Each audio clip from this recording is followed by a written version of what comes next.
సనాతన ధర్మాన్ని దెబ్బతీయాలని చూసేవారు ఎవరైనా సరే తుడిచిపెట్టుకుపోతారని ఉప ముఖ్యమంత్రి జనసేన పార్టీ అధినేత పవన్ కళ్యాణ్ హెచ్చరించారు. దీనిపై బలమైన చట్టం రావాల్సి ఉందన్నారు. గురువారం రాత్రి తిరుపతిలోని జ్యోతిరావు పులే కూడలిలో జరిగిన వరాహి డిక్లరేషన్ సభలో ఆయన ప్రసంగించారు. అత్యధిక అసెంబ్లీ పార్లమెంట్ స్థానాలు గెలిచి కేంద్ర ప్రభుత్వానికి వెన్నుదన్నుగా నిలిచిన తమ కూటమి ప్రభుత్వానికి రాజకీయాలు చేయాల్సిన అవసరం లేదని, ఇప్పుడేమీ ఎన్నికలు కూడా లేవని తెలిపారు. అధికారంలోకి వచ్చి కేవలం 100 రోజులే అయింది.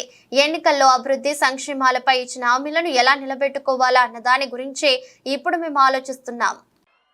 దశాబ్దాలుగా చూస్తున్నాం. ఇదేం కొత్త కాదు. చట్టాలు కూడా పనిచేస్తాయా? చట్టాలు కూడా ఎలా పనిచేస్తాయంటే సనాతన ధర్మాన్ని పాటించే వారిపై వైపు నిర్దాక్షిణ్యంగాను, సనాతన ధర్మం పాటించే వారి వైపు చట్టాలు ఎలా పనిచేస్తాయంటే నిర్దాక్షిణ్యంగా పనిచేస్తాయి. అన్య ధర్మాలు పాటించే వారిపై ఎక్కువ మానవత్వం, దయ చూపిస్తారు. ఇంకా దూషణ చేసే వారికి కోర్టులు రక్షణ కల్పిస్తాయి.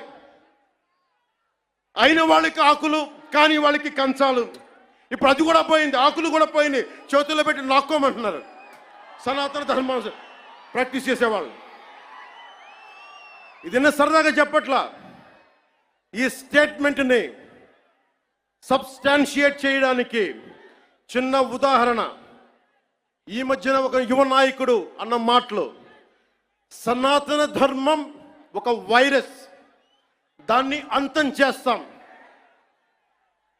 మీరు ఇలాంటి స్టేట్మెంట్స్ ఒక ఇస్లాం మీద జరిగితే వెంటనే దేశంలో ఉన్న కోర్టులన్నీ స్పందిస్తాయి, నిర్దాక్షిణ్యంగా శిక్షిస్తాయి.